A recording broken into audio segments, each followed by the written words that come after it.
नमस्कार दोस्तों, मैं डॉक्टर कुलदीप कुमार के सर आप सभी का बहुत बहुत स्वागत करता हूं एक नए बिंदु के साथ और एक नई कड़ी के साथ। तो आज का हमारा बिंदु है रोजाना एक गद्य लेखक। हमारी जो एक सीरीज चल रही है कि रोजाना एक गद्य लेखक, उसी के अंतर्गत मैं एक साथ दो गद्य लेखक लेकर उपस्थित हुआ हूं। दोनों नाटककार हैं। आज हम बात करेंगे उपेंद्र नाथ अश्क की और जगदीश चंद्र माथुर की, और उनके नाटकों की बात करने वाले हैं। ठीक है ना। कौन है? उपेंद्र नाथ अश्क और जगदीश चंद्र माथुर। इन दोनों के नाटक जो है मैं विस्तार से भी बताने वाला हूं, और उसके साथ साथ सन सहित और ट्रिक के साथ। ठीक है ना। एक छोटी सी ट्रिक भी रहेगी दोनों के लिए, बड़ी आसानी से, जिससे आप याद कर सकते हो।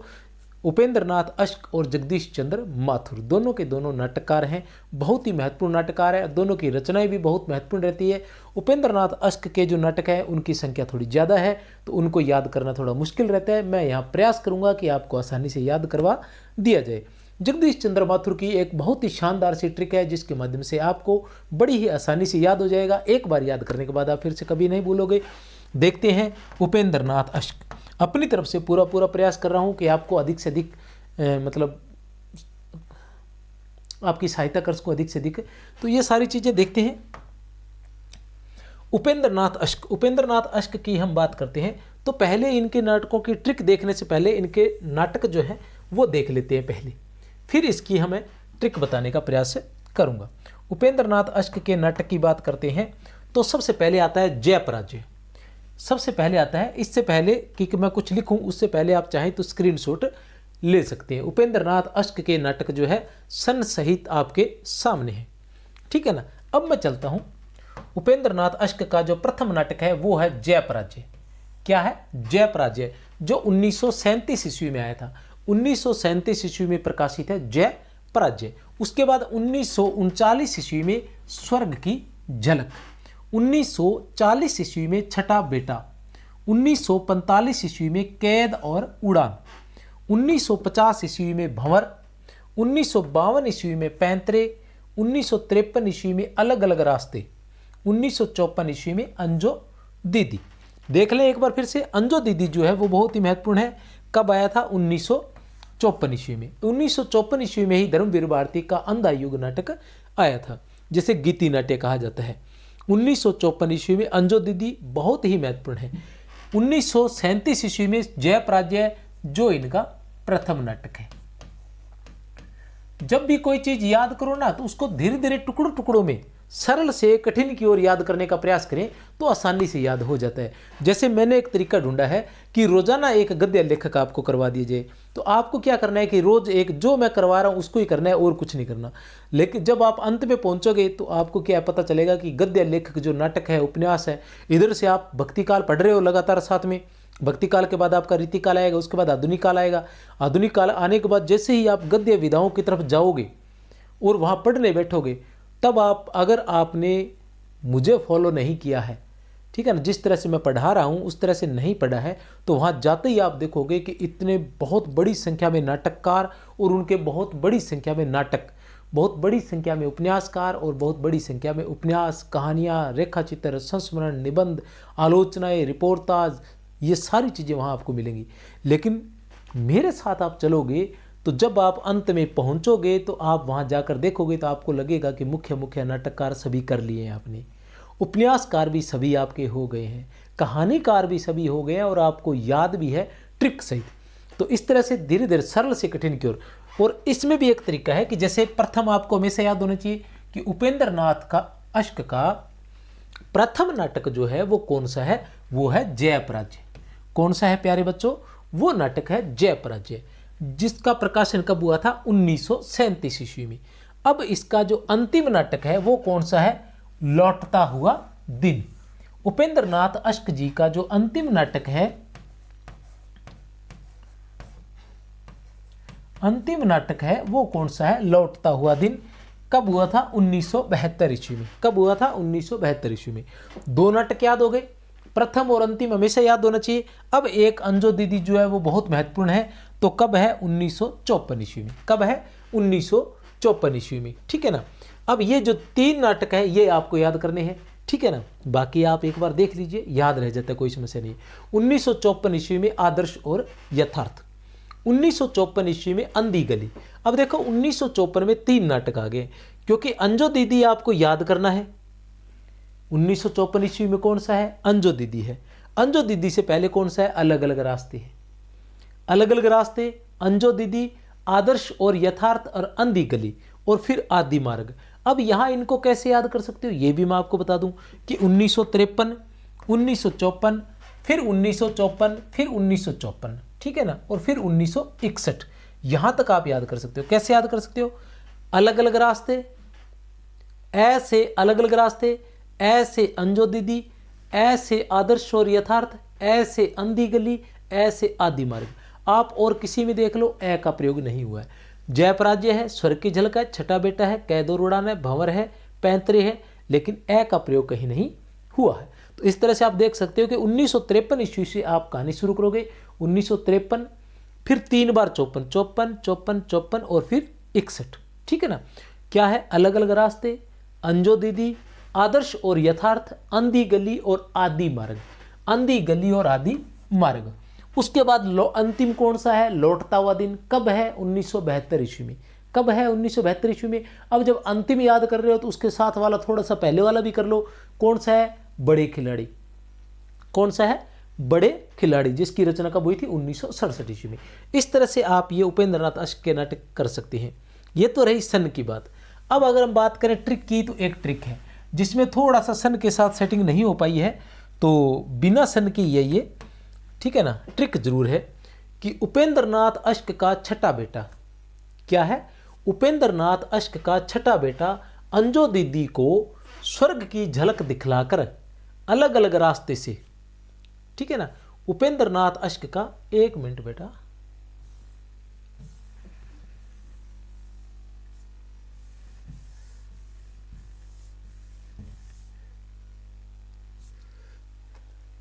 ठीक है ना। उपेंद्र नाथ अश्क का छठा बेटा अंजो दीदी को स्वर्ग की झलक दिखाकर अलग अलग रास्ते से अंधी गली में ले जाकर कैद कर लेता है। कौन? उपेंद्र नाथ अश्क का छठा बेटा। कौन? उपेंद्र नाथ अश्क का छठा बेटा अंजो दीदी को। अब देखो अंजो दीदी का सन याद आ जाएगा, क्या था? 1954 ईस्वी, ठीक है ना। उपेंद्र नाथ अश्क का छठा बेटा अंजो दीदी को स्वर्ग की झलक दिखलाकर अलग अलग रास्ते से, हम कहीं लेके जाते हैं तो अलग अलग रास्ते से लेके जाते हैं ना, मतलब चोर चकार होते हैं तो वो जो भी, अलग अलग रास्ते से अंधी गली में ले जाकर कैद कर लेता है। अब अंधी गली से में याद आ जाएगा कि अंधी गली भी कब था? 1954 ईस्वी में था, ठीक है ना। उपेंद्र नाथ अश्क एक बड़ा खिलाड़ी है। उपेंद्र नाथ अश्क जो है वो एक बड़ा खिलाड़ी है, जिसके पैंतरे, भंवर और उड़ान, जिसके पैंतरे, भंवर और उड़ान की तरह हैं, जो जय पराजय तय करते हैं, जो जय पराजय तय करते हैं। अब जय पराजय हमें याद रहना चाहिए, कब है? 1937 ईस्वी में। कौन सा है ये? प्रथम नाटक है, ठीक है ना। लक्ष्मी का स्वागत। अब ये बचे हुए इनको कैसे याद करोगे? लक्ष्मी का स्वागत, देवताओं की छाया, आदर्श और यथार्थ और आदि मार्ग। लक्ष्मी का स्वागत, तय से देवताओं की छाया, आ से आदर्श और यथार्थ और आ से आदि मार्ग। हमें यह भी ध्यान है कि आदर्श और यथार्थ 1954 में था, आदि मार्ग भी 1954 में था, ठीक है ना। लौटता हुआ दिन जो है 1972 ईस्वी में था, अंतिम नाटक है। प्रथम नाटक कौन सा है? जय पराजय है, जो 1937 ईस्वी में था। और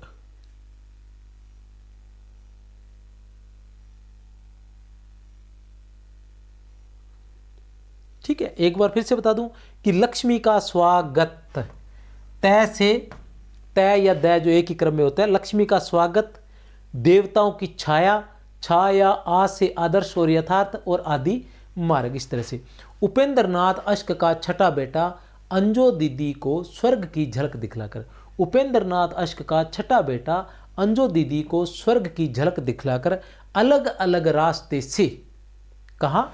अलग अलग रास्ते से अंधी गली में ले जाकर कैद कर लेता है। उपेंद्र नाथ अश्क का छठा बेटा। कौन? उपेंद्र नाथ अश्क का छठा बेटा अंजो दीदी को स्वर्ग की झलक दिखलाकर, उपेंद्र नाथ अश्क का छठा बेटा अंजो दीदी को स्वर्ग की झलक दिखलाकर अलग अलग रास्ते से ले जाकर, ठीक है ना, अलग अलग रास्ते से ले जाकर अंधी गली में कैद कर लेता है। उपेंद्र नाथ अश्क जो है वो बड़ा खिलाड़ी है। उपेंद्र नाथ अश्क एक बड़ा खिलाड़ी है जिसके पैंतरे, भंवर और उड़ान, ठीक है, उपेंद्र नाथ अश्क एक बड़ा खिलाड़ी है जिसके पैंतरे, भंवर और उड़ान। उपेंद्र नाथ अश्क एक बड़ा खिलाड़ी है जिसके पैंतरे, भवन और उड़ान। उपेंद्र नाथ अश्क एक बड़ा खिलाड़ी है जिसके पैंतरे, भंवर और उड़ान की तरह है, जिसके पैंतरे, भंवर और उड़ान की तरह है। उपेंद्र नाथ अश्क एक बड़ा खिलाड़ी है जिसके पैंतरे, उपेंद्र नाथ अश्क एक बड़ा खिलाड़ी है जिसके पैंतरे, भंवर और उड़ान की तरह है, जो जय पराजय तय करते हैं। उसके पैंतरे ही जय पराजय तय करते हैं, क्योंकि वो एक भंवर और उड़ान की तरह है। कब कहाँ किसको भंवर में फंसा ले और कब किसको भंवर में फंसाकर उड़ जाए, कुछ भी पता नहीं चलता। उसके बाद लक्ष्मी का स्वागत, तय से देवताओं की छाया, आ से आदर्श और यथार्थ और आदि मार्ग। उसके बाद प्रथम नाटक जय पराजय, अंतिम नाटक लौटता हुआ दिन। ये है उपेंद्र नाथ अश्क के नाटक। चलते हैं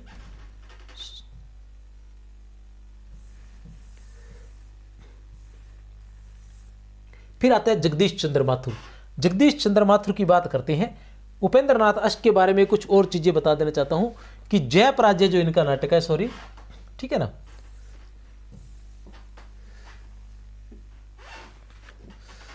अलग अलग रास्ते 1953 ईस्वी दे रखा है, ठीक है, अच्छी बात है। अलग अलग रास्ते जो है वो कब है, 1953 ईस्वी में। अब हम बात करते हैं कि जो जय पराजय है, जय पराजय जो नाटक है, मंडोर की राजकुमारी हंसाबाई व मेवाड़ के राजकुमार चुंडा की गाथा है, ठीक है ना। जो जय पराजय है वो मेवाड़ की राजकुमारी, कहाँ की, मंडोर की राजकुमारी, सॉरी, मंडोर की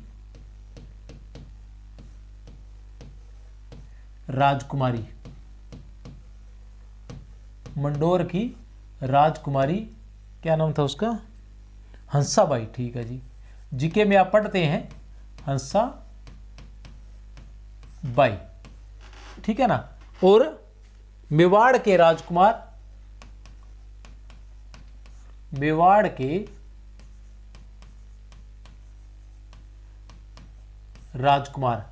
के राजकुमार चुंडा की जो है ये गाथा है। उसके बाद कैद जो है, सामाजिक रूढ़ियों में कैद नारी का चरित्रण है। कैद जो है, अच्छा, कैद और उड़ान ये दो नाटक है। कैद और उड़ान जो है ये दो नाटक है, दोनों 1945 में आए थे। कैद जो नाटक है वो सामाजिक रूढ़ियों में जकड़ी नारी की, ठीक है ना, नारी के हृदय का चित्रण है। और उड़ान जो है वो सामाजिक रूढ़ियों की कैद से निकलकर खुले आकाश में उड़ान भरती भारतीय नारी का चित्रण है। सामाजिक रूढ़ियों की कैद से निकलकर खुले आकाश में उड़ान भरती भारतीय नारी का चित्रण है। अश्क ने साप्ताहिक गुरु घंटाल के लिए प्रति सप्ताह 1 रुपये में एक कहानी लिख कर दी थी। उपेंद्र नाथ अश्क ने गुरु घंटाल नाम के साप्ताहिक पत्र के लिए प्रति सप्ताह 1 रुपये में एक कहानी लिखकर दी थी। अश्क का जो प्रथम कहानी संग्रह वो है जुदाई की शाम का गीत। अश्क का जो प्रथम हिंदी कहानी संग्रह है वो है जुदाई की शाम का गीत, 1933 ईस्वी। इनका एक संस्मरण भी था जिसका नाम था मंटो मेरा दुश्मन, 1956 ईस्वी में आया था। एक संस्मरण था जिसका नाम था मंटो मेरा दुश्मन। ये गुरु घंटाल के लिए लिखते थे और प्रति सप्ताह 1 रुपये में एक कहानी लिखकर देते थे। प्रति सप्ताह 1 रुपये में एक कहानी लिखकर देते थे। अब चलते हैं हम जगदीश चंद्र माथुर पर, क्योंकि एक में बीच में कोशिश करता हूं कि कभी जो छोटे हैं वो 2 भी करवा देंगे और ज़्यादा छोटे हैं तो 3 भी करवा देंगे, कोई डर वाली बात नहीं है। जगदीश चंद्र माथुर ने कोणार्क के शारदिया को पहला राजा माना और दशरथ नंदन को रघुकुल रीति का ज्ञाता माना है। जगदीश चंद्र माथुर ने कोणार्क के शारदिया को जगदीश चंद्र माथुर ने कोणार्क के शारदिया को पहला राजा, ठीक है ना, जगदीश चंद्र माथुर ने कोणार्क के शारदिया को पहला राजा माना है, तो दशरथ नंदन को रघुकुल रीति का ज्ञाता माना है। तो की जगह आप तथा भी कर सकते हैं, ठीक है ना। दशरथ नंदन को रघुकुल रीति का ज्ञाता माना है। कोणार्क जो है 1951 ईस्वी में, शारदिया 1959 ईस्वी में, पहला राजा 1961 ईस्वी में, दशरथ नंदन 1974 ईस्वी में, रघुकुल रीति 1985 ईस्वी में, ठीक है ना। क्या है, जगदीश चंद्र माथुर ने कोणार्क के शारदिया को, क्या, जगदीश चंद्र माथुर ने कोणार्क के शारदिया को पहला राजा माना है। जगदीश चंद्र माथुर ने कोणार्क के शारदिया को पहला राजा माना है। जगदीश चंद्र माथुर ने कोणार्क के शारदिया को पहला राजा माना है तथा दशरथ नंदन को रघुकुल रीति का ज्ञाता माना है, तथा दशरथ नंदन को रघुकुल रीति का ज्ञाता माना है। प्रथम नाटक कोणार्क है जो 1951 ईस्वी में आया था। प्रथम नाटक कोणार्क है जो 1951 ईस्वी में, अंतिम नाटक 1985 ईस्वी में रघुकुल रीति है। क्या है, रघुकुल रीति है। इनको अलग से और देख लेते हैं। 1951 ईस्वी में कोणार्क की रचना हुई, जो प्रभु सत्ता और गरीब शिल्पी विशु के बीच का संघर्ष है। जिसमें क्या है, 1951 ईस्वी में कोणार्क की रचना हुई जिसमें प्रभु सत्ता मतलब सत्ता, राजा और गरीब शिल्पी विशु के संघर्ष की कहानी है। नायक कौन है, शिल्पी विशु इसका नायक है। बात करते हैं 1959 ईस्वी में, तो 1959 ईस्वी में शारदिया की रचना हुई थी। किसकी, शारदिया की। चाहो तो आप स्क्रीनशॉट ले सकते हैं। शारदिया की रचना हुई थी जो मराठों और निजाम के युद्ध की पृष्ठभूमि पर आधारित है। जो मराठों और निजाम के बीच में जो युद्ध हुआ था उसकी पृष्ठभूमि पर आधारित है। इसका नायक जो है वो नरसिंह राव है। नायक कौन है, नरसिंह राव जो है इसका नायक है। उसके बाद 1961 ईस्वी में पहला राजा, 1961 ईस्वी की जो रचना है वो है पहला राजा। इसमें क्या है, पौराणिक घटनाओं के माध्यम से वर्तमान राजनीति का चित्रण किया गया है। पहला राजा में पौराणिक घटनाओं के माध्यम से वर्तमान राजनीति का चित्रण किया गया है। 1974 ईस्वी में दशरथ नंदन की रचना हुई जिसमें रामचरितमानस का जो नाट्य रूपांतरण है। दशरथ नंदन रामचरितमानस का नाट्य रूपांतरण है। 1984 ईस्वी में रघुकुल रीति, ये दशरथ नंदन की दूसरी कड़ी मानी जाती है। इसी की मतलब रामचरितमानस का ही नाट्य रूपांतरण इससे माना जाएगा, ठीक है ना। 1951 में कोणार्क, 1959 में शारदिया, 1961 ईस्वी में पहला राजा, 1974 ईस्वी में दशरथ नंदन और 1984 ईस्वी में रघुकुल रीति, ठीक है ना। इनके बारे में कुछ और देख लेता हूँ, अगर मुझे कुछ और मिलता है तो मैं कुछ और बता देना चाहता हूँ आपको।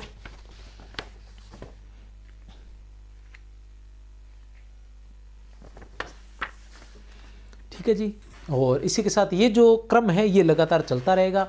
ट्रिक का भी चलता रहेगा, आपको ट्रिक भी मिलेगी और प्रॉपर उसके बारे में जानकारी भी मिलेगी। कुछ के बारे में कम है, कुछ के बारे में ज़्यादा है, महत्वपूर्ण के बारे में ज़्यादा जानकारी, जो नहीं महत्वपूर्ण है तो सभी चैनल से जुड़े रहें, सब्सक्राइब कर लें चैनल को, ठीक है ना। और ये जो सारे नोट्स हैं ये आप यहाँ आप देख ही रहे हो, वैसे आपको फ्री भी मिल जाएंगे इसी ऐप पर।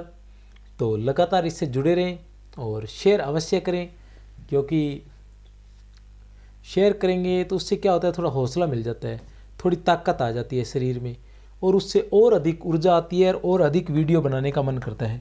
जब शेयरिंग नहीं करते हैं, कमेंट्स नहीं करते हैं तो फिर समस्या आ जाती है। देख कर भी पसंद आने के बावजूद भी कमेंट नहीं करते हैं तो ये तो बहुत गलत बात है। ये हमारा ऐप है जहाँ पर 999 रुपये में प्रत्येक कोर्स जो है 999 रुपये में है, व्याख्याता व वरिष्ठ अध्यापक का। और उसके अलावा टेस्ट सीरीज है शुक्ल, नगेंद्र, व्याख्याता, वरिष्ठ अध्यापक।